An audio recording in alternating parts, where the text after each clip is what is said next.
Welcome to the No Limits podcast, where breakthrough strategies in therapeutic education help neurodivergent children learn, connect, and grow in powerful new ways.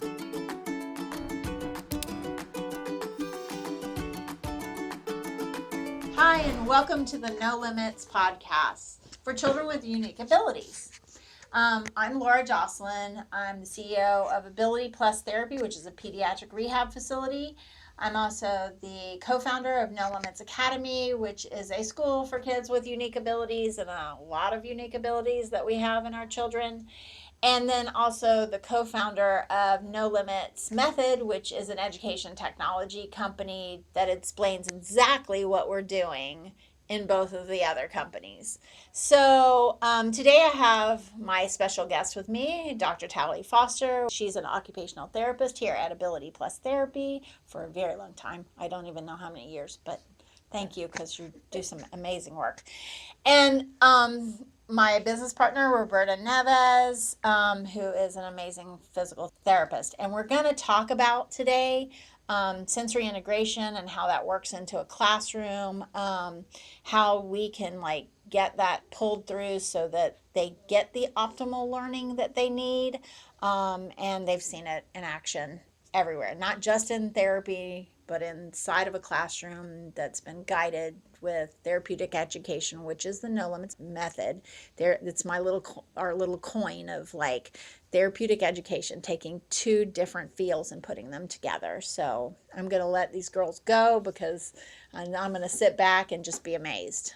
Okay, so with the No Limits Method, one of the big components that we add to it is really giving kids the opportunity to explore their environment and really exploring all the different senses. So, we give them opportunity for tactile, for, smells and, visual stimulation. We incorporate all the senses into every activity that we do in the classroom because these kids didn't, a lot of these kids didn't have the opportunity to explore their environment like a typical child. So we now have to bring all those experiences for them into the classroom. And so we incorporate all the senses so that then they understand, because if it's just like if you take someone who's never been in a place where it snows and you try to explain what a snow is and they've never seen it before, well, how are they going to really understand it, right? You have to bring that experience to them. And so that's what we do in the No Limits Method. Yeah, I feel like that's thought about in every lesson, every concept that's being taught. And that's what we do together, right? We take the teacher's lessons, what their goals are for what they want to teach that child, and then we come up with the ways to make that happen in the most multisensory way possible. So they have great ideas of their own, but now they might need an adapted way to do that with a certain child. Well, that's what we're here for. So we're collaborating all the time to make sure we can come up with, safe and effective ways to give kids concepts through movement, through touch, through sound, through smells, through all the senses that we can. And everybody learns best that way. Right. It's just that we have a lot of organic experiences through development in a typical way. And a lot of those organic experiences are missing for kids that couldn't feel it, couldn't move in that way, maybe have never eaten food by mouth, so they don't have a taste reference. There's different things that we have to consider, but there are very creative ways to learn those concepts. So that's definitely a huge aspect of learning through sensory experiences. And then the other kind of side to the sensory integration would be, are we able to achieve an optimal state for learning and stay there as much as possible, return to it to maximize learning, right? We all have to be in an optimal zone to be able to take in information and make sense of it. If we're terrified, we're not learning. If we're sleeping, we're not learning. If we're too excited, we're not learning. They're just things that don't process because your brain is distracted by that. So we have to get to those states of regulation, and that's considered to optimal regulation, and that is considered in the method approach where the teachers are guided with collaborating with therapists to learn what's best for that child.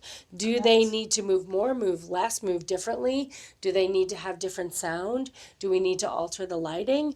Do we need to consider what kind of preparatory things help get them to that point?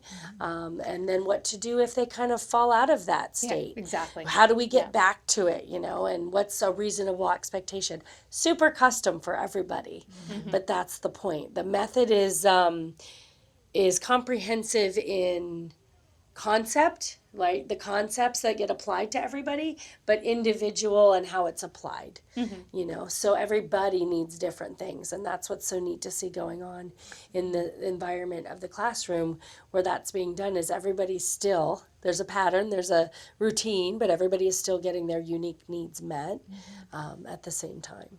Yeah, and that's what's, it's really powerful to have that collaboration, among the professionals, because the teachers aren't going to understand every scenario, every child. Right. What is it that, may take them over the edge?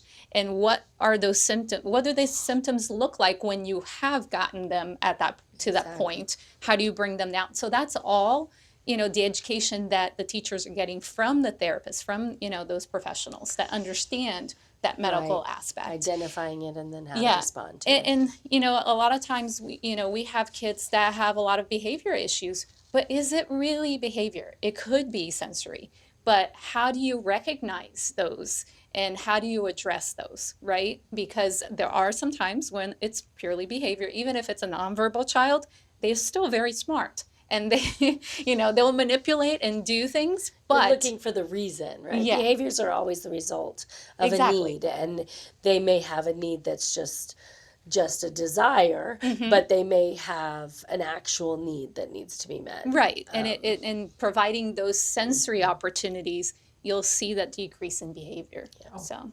100%. So, and also like here, when we pulled over therapists into the teaching realm, like really like into a classroom, that was a little difficult at first, because, a therapist walking into a teacher's world, right, and not knowing what, is going on in the classroom educationally wise, right? We've noticed that has to be considered too. We have to kind of understand what we're doing, and as we organized this, we were like, we had to think of that too, because not only teachers need to understand what therapists kind of know about kids on the medical and the educational realms of like how to get them there.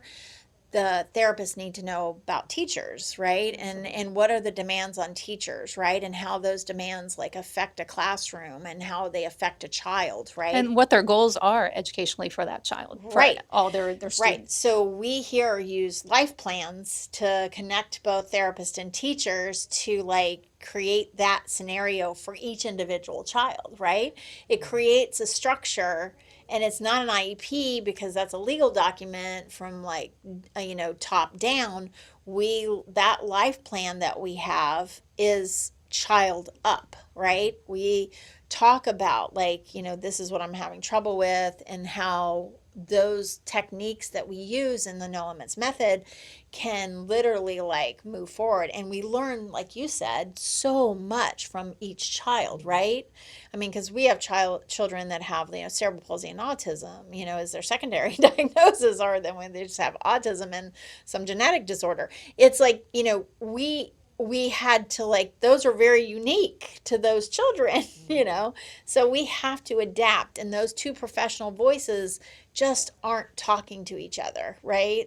They're staying in their lanes, which doesn't help the end user, which would be the child, right? And I saw that in this public school system as I was an IEP advocate, and I learned all that, and I was like, oh, this isn't like getting to the point, right? So, but I didn't really know what to do with that until all these years later, when all these wonderful professionals that would sit in this building. But we don't want to just sit here in our bubble and understand. We want to take this out into the community. So we want you to understand that we're not trying to say one thing is bad or another. We're saying work together, right? And that's what we need in our world right now, is that ability to work together, right? As a parent, I'm not either. I'm not a teacher, nor am I'm a therapist, right? But I saw that need, and I saw the need in my children, and my children have succeeded because of it. And I want your child to succeed. So please continue to watch us on the No Limits podcast for kids with unique abilities, and subscribe, like, share, please. Let's get this out into the world, and have a great day.